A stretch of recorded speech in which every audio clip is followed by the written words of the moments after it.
Gracias, pastor, gracias por el dinámico anuncio. Ya vi que los hermanos de London están listos para ese campestre.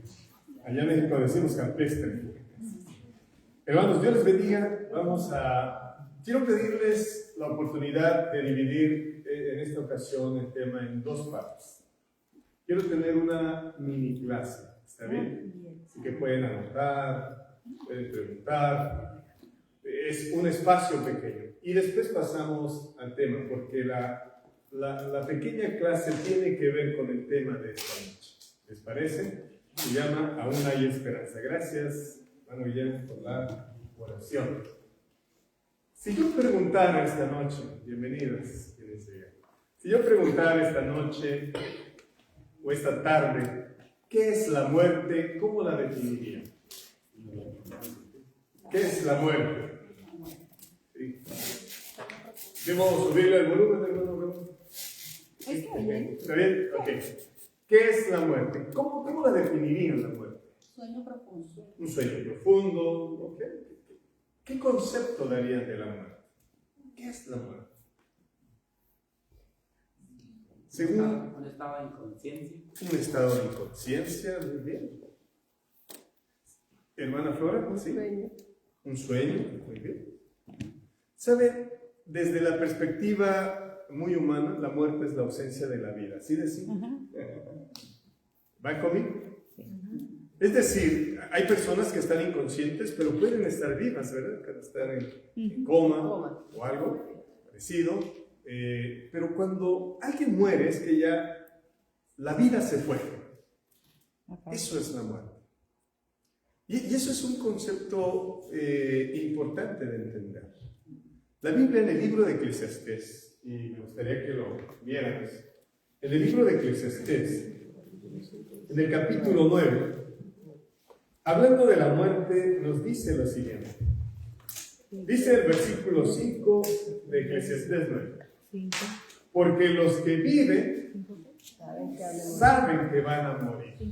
Eso es difícil de aceptar, pero no podemos hacer nada al respecto. Los que vivimos sabemos que vamos a morir. Dice, pero los muertos ya no saben nada, ni tienen más paga. Número uno, su pensamiento, es decir, su memoria, es puesta en olvido. Ya hay una desconexión mental, ya no hay forma de razonar, ya no hay forma de analizar. Pero también las emociones se apagan, porque dice el 6, su amor, su odio, su envidia, murieron ya. Y nunca más tendrá parte en todo lo que se hace debajo del sol. Dos cosas que está diciendo la Biblia sobre la muerte. Número uno, la muerte es algo que no podemos evitar. Los que estamos vivos sabemos que vamos a morir. Hagamos lo que hagamos. Nos cuidemos de la forma que nos cuidemos. Tenemos un límite. ¿Está bien? Ese es punto uno. Y número dos, define la muerte como un estado de inconsciencia total, es decir, ya no hay manera, ni siquiera el subconsciente puede hacer latir algún órgano o mantenerlo en vida. La muerte es ese estado donde la vida se va. ¿Estamos? Y dice que ya no hay emociones, por lo tanto, y eso es razonablemente. Según la Biblia, y aquí es donde me gustaría explicar, y voy a decir esto con gran respeto y con mucho cariño, pero según la Biblia, cuando uno muere, queda en ese estado sin vida, y ya no hay conciencia para decir, porque a veces nosotros como seres humanos somos abrigados de los conceptos que nos rodean. Y uno de los conceptos que nos rodean es que hay vida después de la muerte, pero es decir, de forma inmediata. La Biblia no lo dice así. La Biblia sí habla de vida después de la muerte, pero en una promesa de resurrección. A veces nosotros, de forma linda, podemos creer, ¿verdad?, que un ser querido nos ve desde algún lugar, ¿verdad?, del universo, que puede tener de alguna forma contacto con nosotros, acercamiento, y eso es lindo saberlo, pero la Biblia no lo expresa así.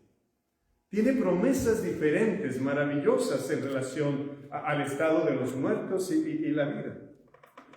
¿Vamos juntos? Ahora, dicho esto, el problema que a veces nos confunde es el mismo lenguaje nuestro. El término alma y espíritu son términos que de alguna forma han causado cierta confusión en nosotros. Y es por eso que yo quiero en breve dar esta microclase. Hay 3 palabras en la Biblia que tienen su origen en el lenguaje o en el idioma en el que se escribe. La primera es nefesh. La palabra nefesh se traduce como alma, pero también se puede traducir como aliento, como persona, como vida, como emociones, como apetitos. La palabra alma realmente tiene una connotación muy semejante a la que tenemos en el español, porque en español usamos expresiones como me asusté y se me salió el alma, decimos, ¿verdad? ¿Qué estamos diciendo con eso en realidad? Que en verdad me asusté, que sentí que moría. Eso es lo que estamos diciendo, ¿no es cierto? Así que el alma es un término. Nosotros decimos, en el estadio de fútbol había como 3,000 almas. ¿Qué estamos diciendo? Que había como 3,000 personas. Nosotros en el español usamos el término alma como los hebreos lo usaban también, es decir, de acuerdo al contexto tenía diferentes connotaciones. Podía ser aliento, persona, vida, emociones, apetitos. Y realmente nefesh se deriva de la palabra hebrea nafash, que significa respirar. Me asusté tanto que sentí que se me iba el aliento. Eso ya toma más sentido, ¿verdad? Pero decimos alma. Esa es la primera palabra de esta microclase. ¿Está bien? ¿La palabra cómo se llama? Nefesh. ¿Por qué es importante? Ahorita lo vamos a ver. A la palabra griega que se usa en el Nuevo Testamento para referirse a la palabra nefesh es la palabra sujeto. Y esa palabra, la encontramos en Génesis 2:7. Cuando Dios originó la vida en el ser humano, lo describe de esta manera. ¿Sí, hermano Carlos? Estamos en la casa. Dice, entonces Jehová Dios formó al hombre del polvo de la tierra y sopló en su nariz. La palabra sopló es una palabra que vamos a ver ahorita y es muy importante que la podamos entender, y tiene una palabra sinónima en el mismo hebreo. Y aliento de vida, dice que sopló en su nariz aliento de vida y fue el hombre un ser viviente. La palabra ser, que se tradujo en esta versión como ser viviente, en otras versiones se traduce como alma viviente. La razón es que la palabra que está allí es nefesh. ¿Va conmigo?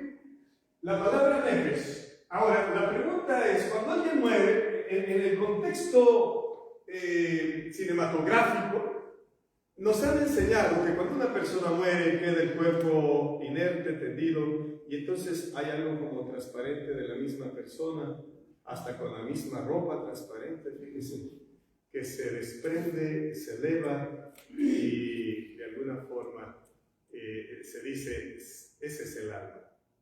Eso es lo que secularmente, es decir, cuando digo secularmente me refiero la parte no bíblica, nos dice que es el alma, y eso es confuso, porque el alma debiéramos entender el concepto desde la perspectiva de Dios, de su palabra.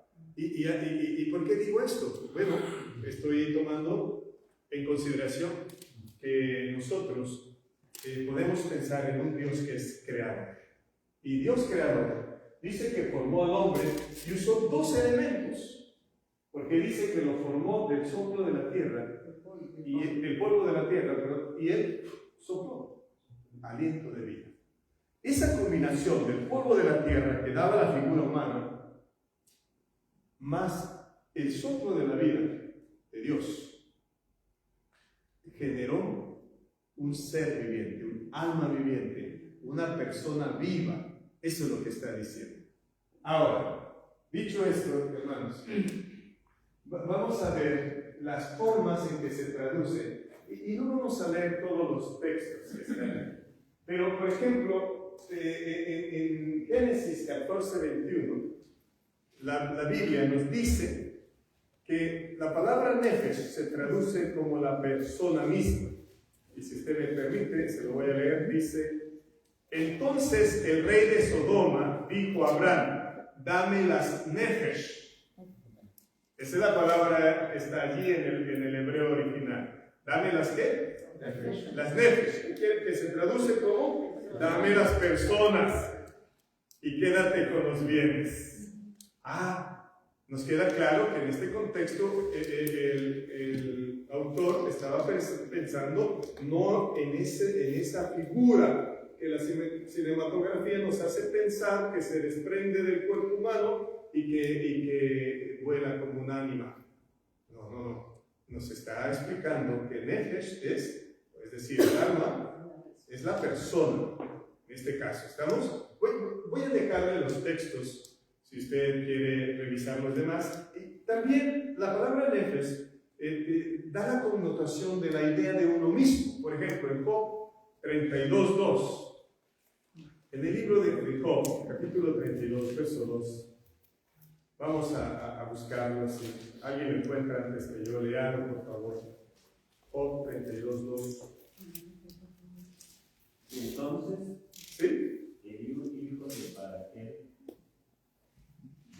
de la familia de Ran, se encendió en ira contra Job, se encendió en ira por cuanto se justificaba a él mismo más que a Dios. Dice, porque justificaba su nefesh, su persona.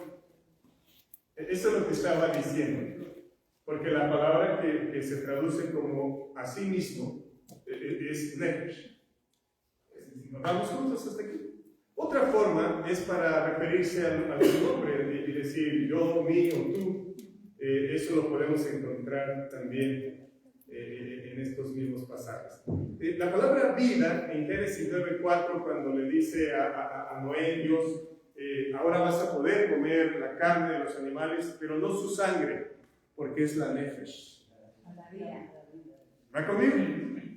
Ahí se tradujo como vida, porque el ser humano lo que lo hace existir, lo hace ser, es la vida.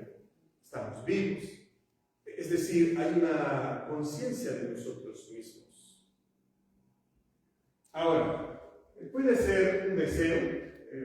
Vamos a ver Proverbios 23:2, por ejemplo, que es el que tengo más cerca. Si alguien lo encuentra, léalo, por favor. Proverbios 23:2.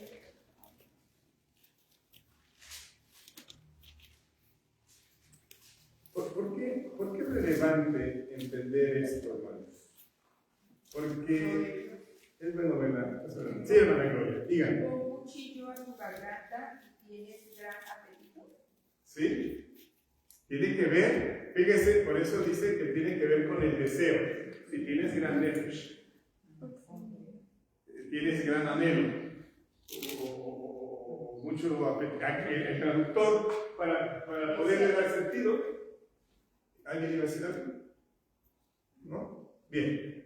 Y finalmente, nefesh se puede referir a la muerte, a la persona muerta misma. En el libro de Números 31:19, por ejemplo, Números 31:19.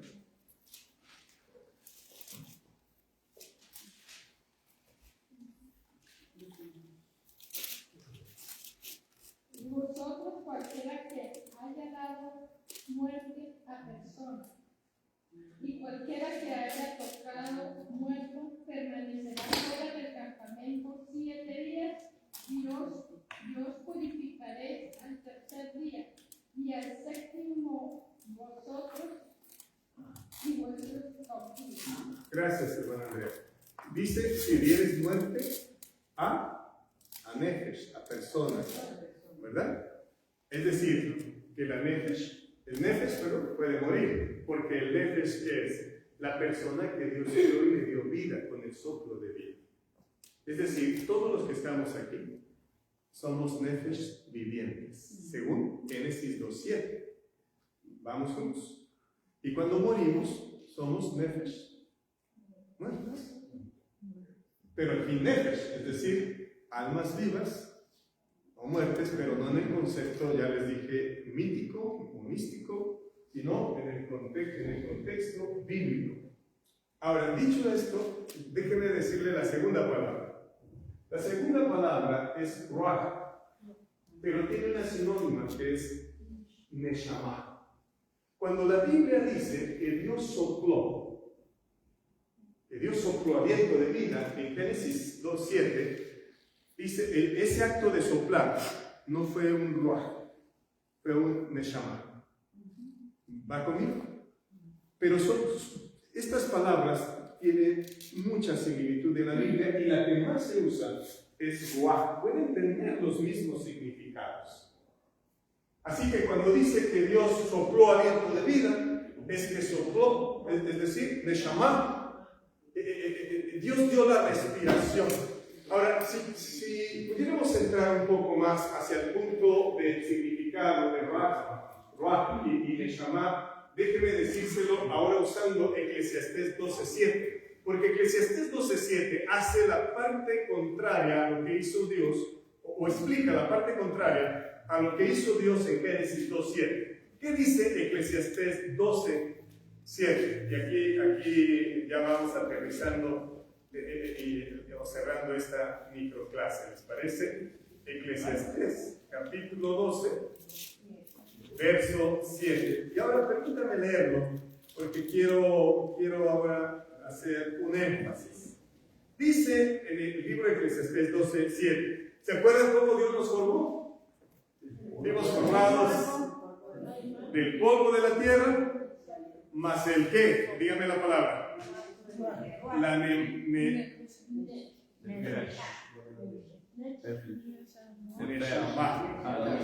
¿está bien?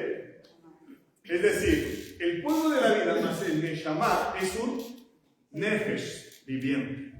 La palabra viviente es importante porque nos dice que es un alma que está viva, porque ya dijimos que se refiere a la persona.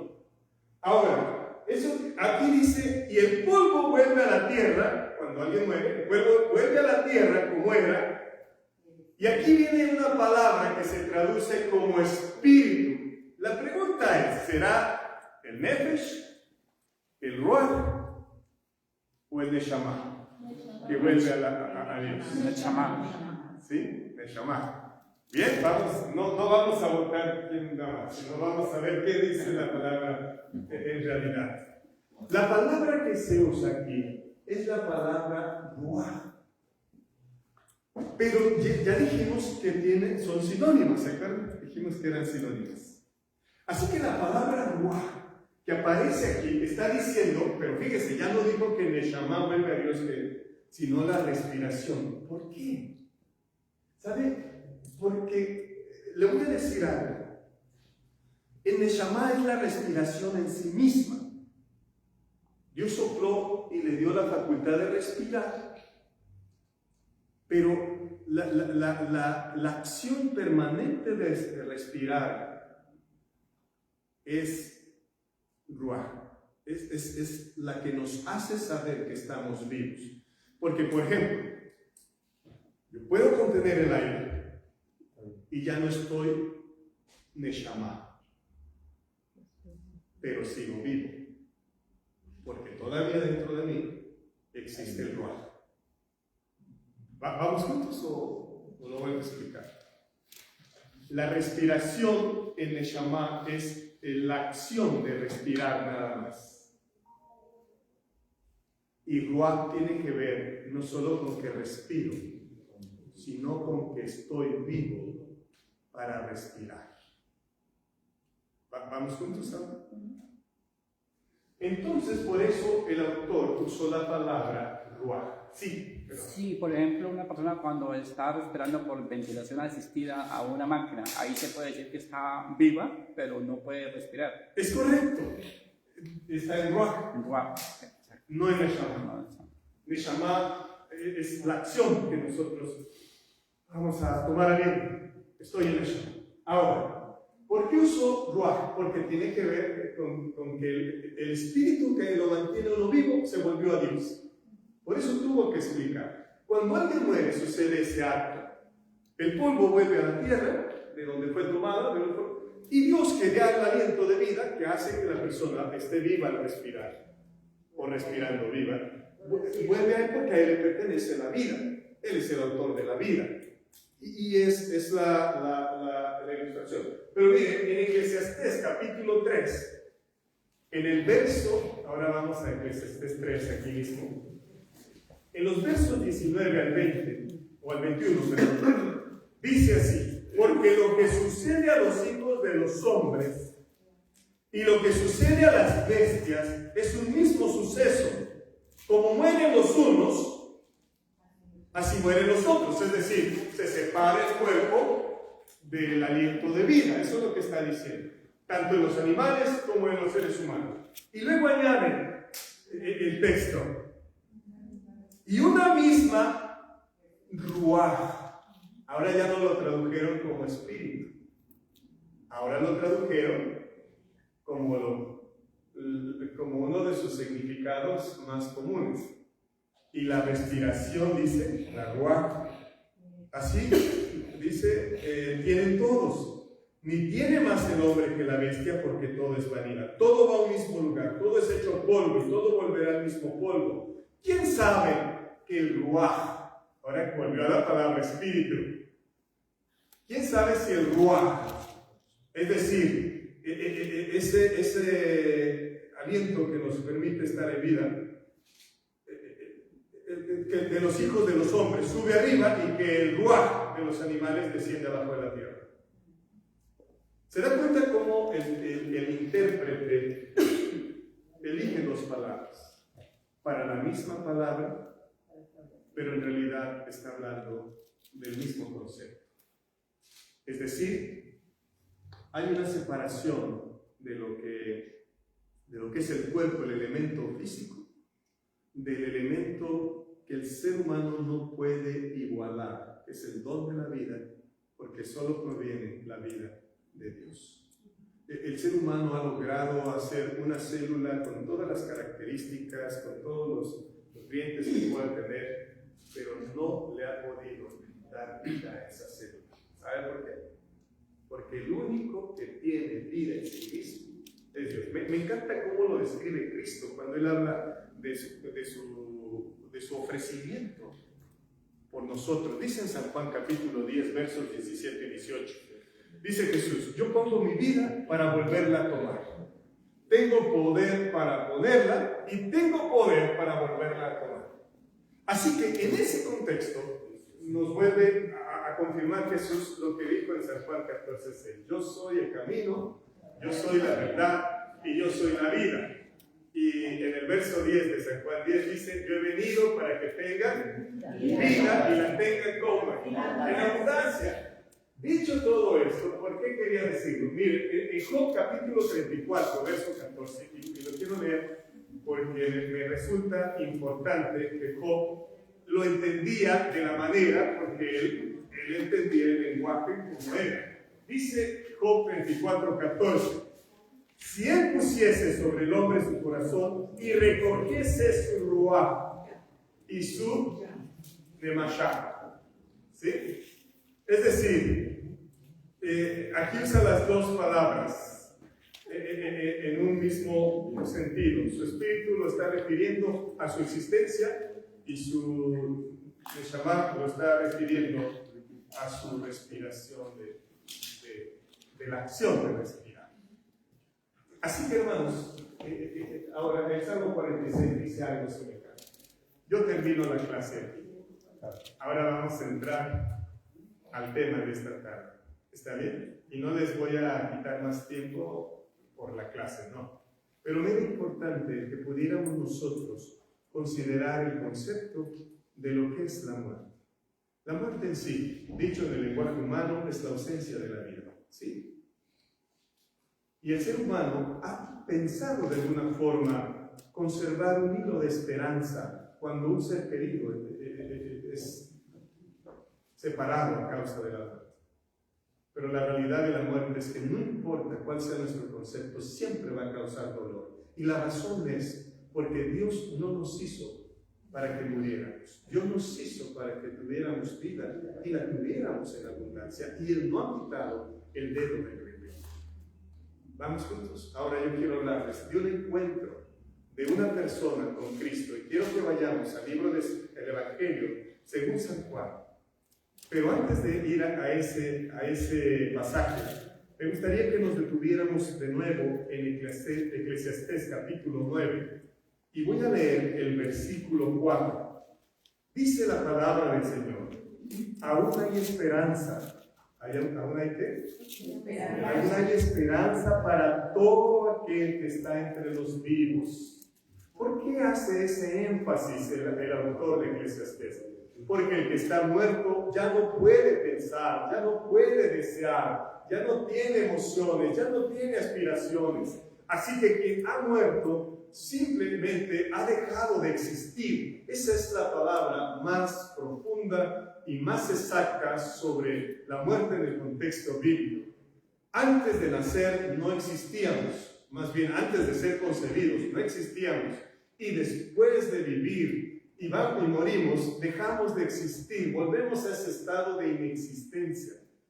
Ya no hay forma, pero no queda en su totalidad así, porque nos quedamos con un registro de esperanza. Porque según la Biblia, hay un libro llamado el libro de la vida, que le pide el Señor abrir a quien corresponda, según Apocalipsis 20:12. ¿Saben? El libro de la vida significa que aunque hayamos muerto, aunque hayamos vuelto a la inexistencia, Dios nos garantiza que si hemos puesto la fe en Él, volveremos a vivir. Eso es extraordinario. Eso es maravilloso, porque eso nos hace pensar que nosotros tenemos toda la oportunidad de aferrarnos a algo. Yo siempre he creído, la vida no tiene sentido si yo nací, crecí y morí y eso fue todo. No importa la huella que dejé. ¿Para qué hacer sacrificios? ¿Para qué negarme cosas si finalmente el resultado de todo ser humano va a ser el mismo? Debe tener algo más allá, debe haber un sentido mejor, pero cuando yo conozco a Cristo, me doy cuenta que en Cristo tengo ahora un motivo para vivir, porque sé que todo lo que yo haga en esta tierra, aunque tenga un ciclo, aunque tenga un determinado tiempo, y eso se acabe, no es el final, porque yo tengo una promesa maravillosa. Y sabe, dice el texto, aún hay esperanza para el que está entre los vivos. La vida es la única que nos puede hacer sentir que nosotros podemos abrigar una esperanza. Y ahora, en este contexto, la palabra esperanza se deriva de la palabra esperar. Cuando alguien dice, yo tengo la esperanza de que mi familia venga en fin de año, y lo que está diciendo en realidad es, yo espero que mi familia venga en fin de año. La palabra esperanza tiene que ver con esperar. ¿Pero esperar qué? Y eso nos lleva a San Juan capítulo 11. Y ahora sí, vamos a entrar al encuentro con Jesús de este personaje en esta tarde. San Juan capítulo 11. Y dice la palabra del Señor en San Juan capítulo 11. Me encanta esta historia por todo lo que encierra. Pero por favor cierre sus ojos y vamos a orar. Padre, abrimos tu palabra en el contexto ahora de una reflexión espiritual y de una conexión contigo, y pedimos con toda humildad que vengas a estar con nosotros, no en este recinto solamente, en la vida nuestra, por favor. Lo pedimos con humildad en Cristo Jesús. Amén. Amén. Dice, estaba enfermo un hombre llamado Lázaro, de Betania, la aldea de María y de Marta su hermana.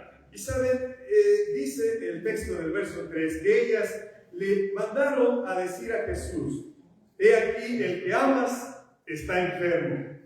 Y oyendo Jesús, dijo, esta enfermedad no es para muerte. Fíjense lo que dijo Jesús, esta enfermedad no es para muerte. Y añade, sino que para la gloria de Dios, para que el Hijo de Dios sea glorificado por ella, es decir, por esta muerte. Y amaba Jesús a Marta y a su hermano Lázaro.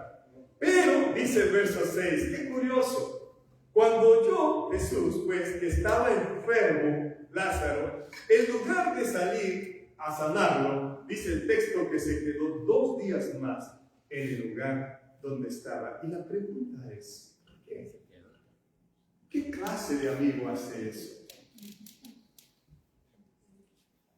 ¿Qué clase de amigo era Jesús? Un hombre que había manifestado en la tierra poder sanador.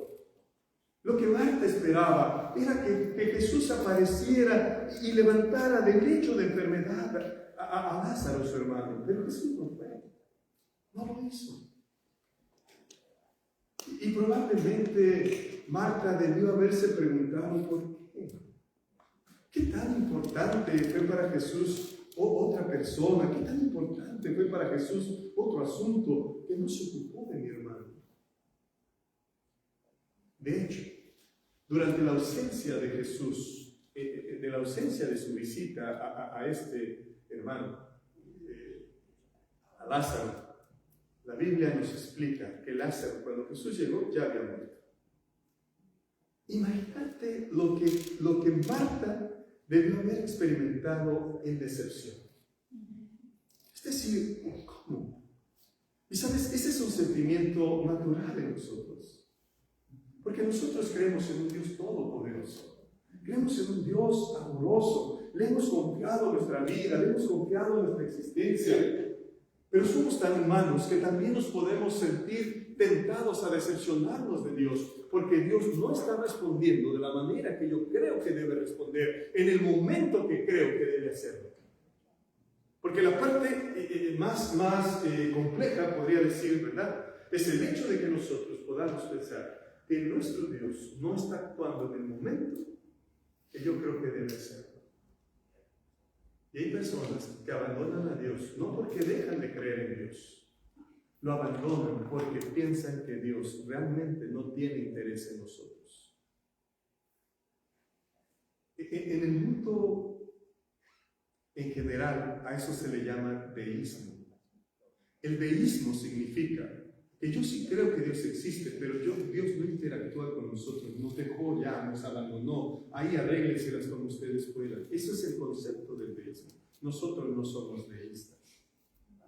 Nosotros somos deístas, creemos en un Dios que todavía interactúa con nosotros, que se preocupa de nosotros, que tiene interés realmente en nosotros. Pero a veces resulta complejo. Allá en el estado de Sinaloa, en México, o la provincia de Sinaloa, como dicen aquí en Canadá, tuve la oportunidad de conocer a una familia, y cuando yo conocí a esta persona en particular, era una mujer que estaba enojada con Dios. No es que no creía en Dios, estaba enojada con el Señor. Y cuando yo toqué el tema, ella no tuvo ningún inconveniente en decirme: pastor, lloré, le clamé, le supliqué en ese accidente donde iban esos muchachos. El único joven que salió grave fue mi hijo. Y yo le pedí al Señor: sálvalo. Y no lo salvó, él murió. Estaba decepcionada del Señor. ¿Por qué? Porque nosotros los seres humanos, aunque sabemos, dice la Biblia, que vamos a morir, nos seguimos aferrando a los tiempos de esta tierra. Nuestra mirada sigue siendo temporal. Nosotros seguimos viendo las cosas desde la perspectiva temporal. Pero tenemos que, si nosotros hemos nacido en Cristo, tenemos la oportunidad de verlo como Jesús le dijo a Nicodemo: las cosas de la carne, las cosas de aquí de la tierra, pues son así, pero las cosas espirituales son diferentes. Tenemos que aprender a mirar hacia la eternidad de Dios. Tenemos que pensar, a mirar más allá del problema que estoy pasando, de la angustia, del dolor. Y puedo yo aferrarme entonces a decir: aún tengo esperanza porque estoy vivo. Yo espero algo. Yo espero que algo suceda. Yo espero que algo acontezca. Y eso algo que acontezca me hace tener una razón de vivir. Y esa es la parte de Dios. Marta creía. Y dicho sea de paso, amigos, Jesús nunca llega tarde. Jesús siempre va a llegar a su tiempo. Y algún día, tal vez como José, ¿te acuerdas de la historia de José? José no entendió por 13 años qué es lo que estaba pasando en su vida, por qué lo quisieron matar sus hermanos, por qué tuvo que ser esclavo, por qué tuvo que ser acosado y acusado injustamente e ir a parar a una prisión. Ahora era un esclavo y además prisionero. Hasta aquel día cuando él reveló el sueño a aquel copero. 2 años después, José pudo entender que Dios siempre tuvo un plan con él en su vida. Pero antes no lo vio. Pero la Biblia dice que Jehová estaba con José, porque José no eligió darle la espalda a Dios y decepcionarse. José solo le dijo al Señor probablemente: no entiendo, Señor, pero quiero confiar en ti, me aferro a ti. Y sabes, Marta estaba aferrada a la visita de Jesús, no estaba aferrada a lo que Jesús representaba. Él era la vida. Y entonces dice el texto en el verso 7 que luego, después de esto, dijo a los discípulos: vamos a Judea otra vez. Y le dijeron a los discípulos: pues procuran matarte los judíos y vas allá. Y entonces Jesús, en el verso 11 dice: dicho esto, le dijo después a los discípulos: nuestro amigo Lázaro duerme, mas voy a despertarle. ¿Saben? A mí me encanta, porque la palabra del Señor, me encanta cómo es Dios. En su palabra, cada vez que Dios se refiere a la muerte eterna, se refiere como la muerte. Pero cuando se refiere a la muerte temporal, a la que tiene que ver con este espacio en la tierra, le llama a dormir. Nadie llora porque el esposo está dormido, la esposa está dormida, ¿no? Nadie llora porque el hijo duerme, porque sabemos que si está dormido, ¿qué va a pasar? Va a despertar. Ese es el concepto que Dios nos quiere dejar a nosotros. Nos está diciendo: no te preocupes, solo duerme. Lo que está diciendo es: va a despertar. Tienes que creer, tienes que confiar. Y entonces cuando les dice a ellos: duerme, voy a despertarlo. Dijeron entonces sus discípulos: Señor, si duerme, pues va a sanar. Ahora, regresémonos tantito a un poquito atrás, en el verso donde dice, en el verso 4, donde dice: esta enfermedad no es para qué, dice, no es para muerte. Pero ahora está diciendo que duerme, lo va a despertar, y los discípulos entienden: pues si duerme va a sanar. Pero Jesús decía esto, ¿de qué cosa? Dice el verso 13, de la muerte de Lázaro. Y ellos pensaron que hablaba del reposar del sueño. Sí hay una diferencia. No es el sueño de va a despertar dentro de 8 horas, o dentro de 6 horas, o dentro de 1 hora. Pero va a despertar. Eso es lo que quiere Jesús esta noche, que tú y yo podamos comprender. Que otra vez el elemento físico más el Neshama de Él nos hará mantenernos en un lugar, pero también en un Nefesh viviente. Y lo va a hacer de una manera extraordinaria, porque nos va a vestir, dice su palabra, de inmortalidad. ¿Esto es fácil de creer? Tal vez no. Y en el diálogo que Jesús tuvo con la hermana de Lázaro, lo descubrimos. Y entonces, cuando les dice Jesús esto, dice el verso 14 que Jesús les dijo claramente: pues Lázaro ha muerto. Y me alegro por ustedes de no haber estado allí para que crean, mas vamos a él. Y entonces en el verso 21, dice, en el verso 20, que cuando Marta oyó que Jesús venía, salió a encontrarlo. Y entonces en el verso 21 dice que le dice Marta a Jesús: Señor, si hubieses estado aquí, mi hermano no habría muerto. Porque Marta solo podía mirar a Jesús como un amigo sanador. Pero todavía necesitaba Marta descubrir en Jesús a un Dios que da vida. Ese es el punto. Porque nosotros no solo tenemos a un Dios sanador, es un Dios que da vida. Por eso Dice el texto en San Lucas 8, en el verso 53, cuando está hablando de aquella hija de Jairo que levanta, le dice que ella será salva. Ahora, ¿por qué dice así? Porque la ha sanado. Porque Dios habla de una sanidad. Como le dijo al paralítico, tus pecados te son perdonados, levántate, toma tu leche y vete. La sanidad de Dios es una sanidad no solo física, es una sanidad de todo el ser. Es una sanidad que rompe a aquella parte humana que duda.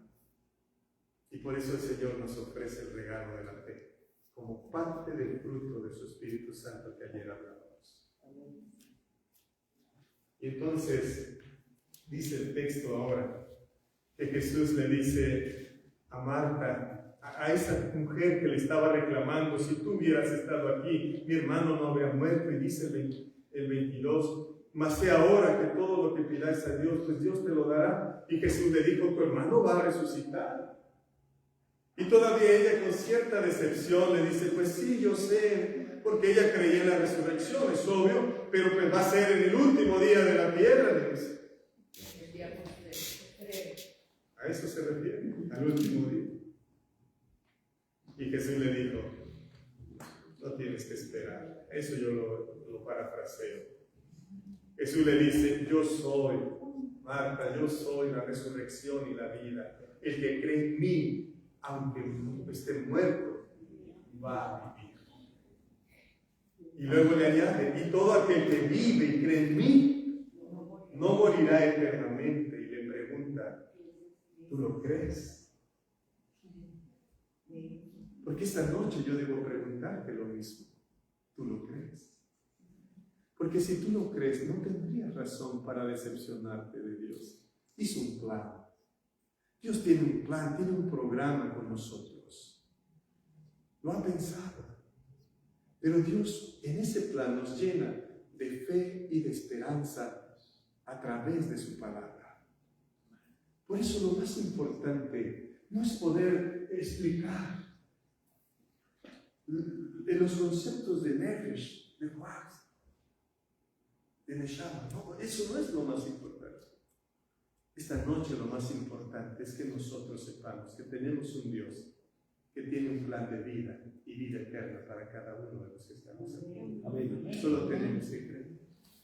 Y Dios sabe que eso puede parecer difícil, de que nosotros después de la muerte volveremos a vivir, pero ¿sabe? No tendría sentido la resurrección si hubiera una forma de vida después de que morimos. No tendría sentido. De hecho, en la Biblia, dice el texto bíblico que cuando vieron a Jesús que caminaba sobre el agua, creían que era un fantasma. Que eso es lo que se relaciona con las ánimas, dicen en español. Pero la palabra fantasma no tiene nada que ver con las palabras hebreas que vimos. Existe la palabra en griego fantasma. Entonces, me gusta porque el idioma original separa lo que es de Dios y lo que no es de Dios.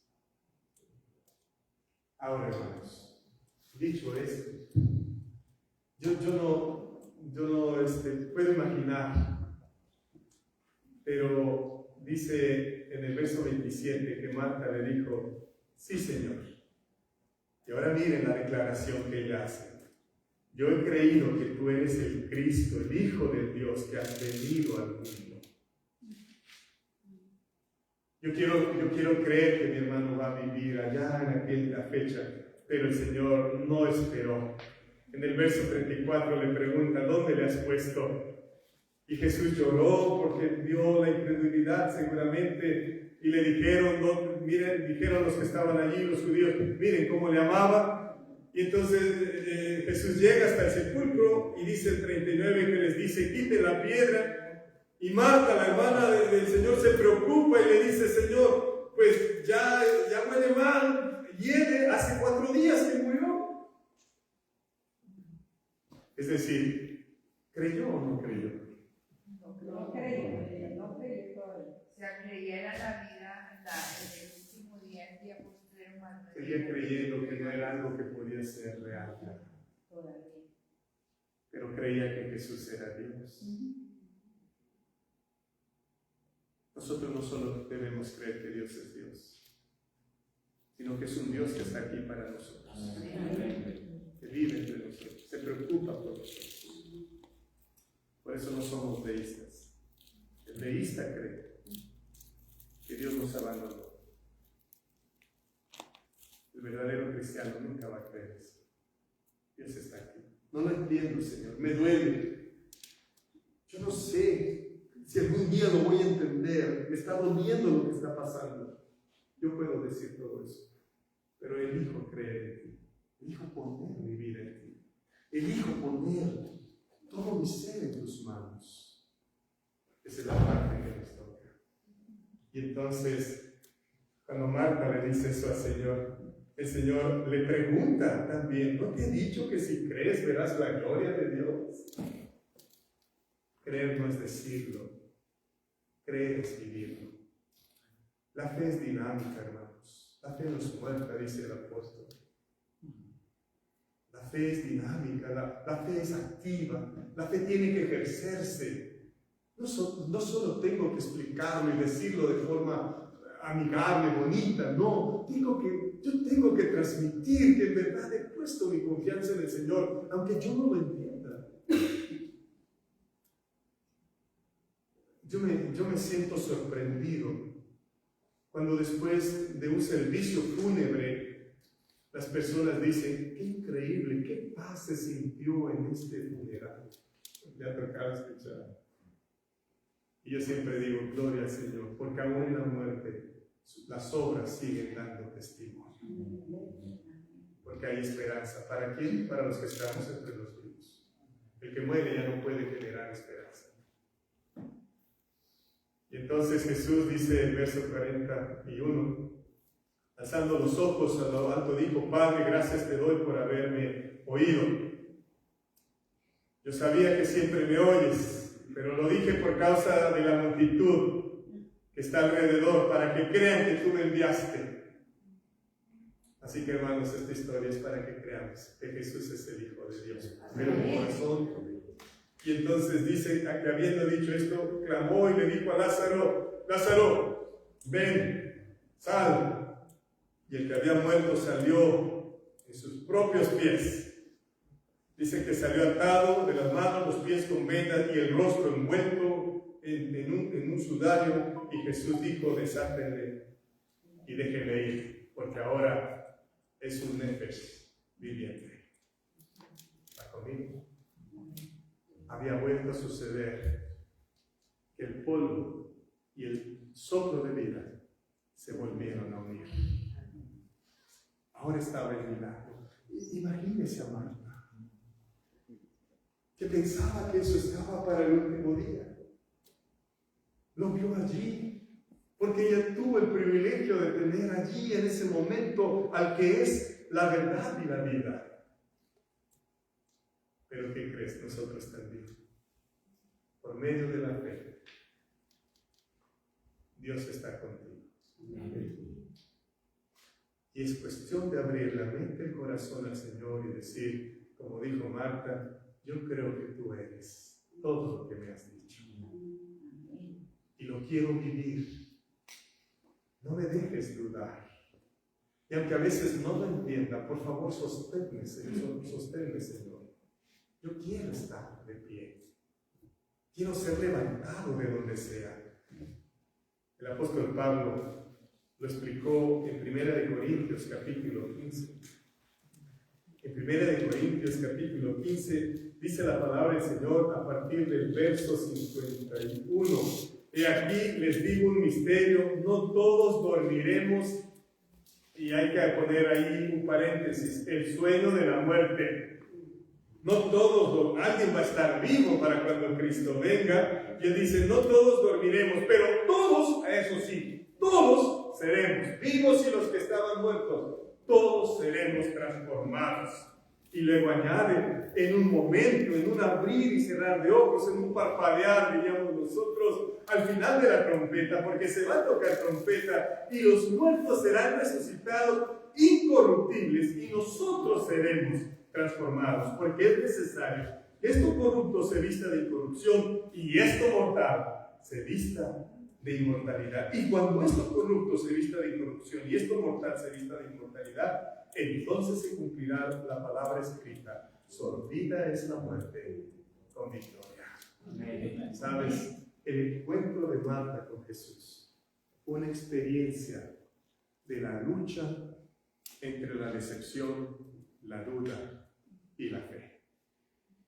Gloria al Señor, porque era tan amigo de Marta, tan amigo de Lázaro, que él cuidó de que la fe de sus hijos, o de esta hija que se había sentido decepcionada, no se perdiera. Dios siempre se va a ocupar de que tú tengas claridad de que Él está interesado en ti. Yo quiero que cantemos, hermano Pedro, el himno 236. Y podemos cantarlo. Y después de cantar, yo quiero hacer una invitación. ¿Les parece? Y vamos a entonar el himno 236 que se llama A Jesús entregado. ¿Parece? ¿Te meten los hermanos?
Porque cuando Él venga, dice su palabra, que sucederá ese milagro de la resurrección.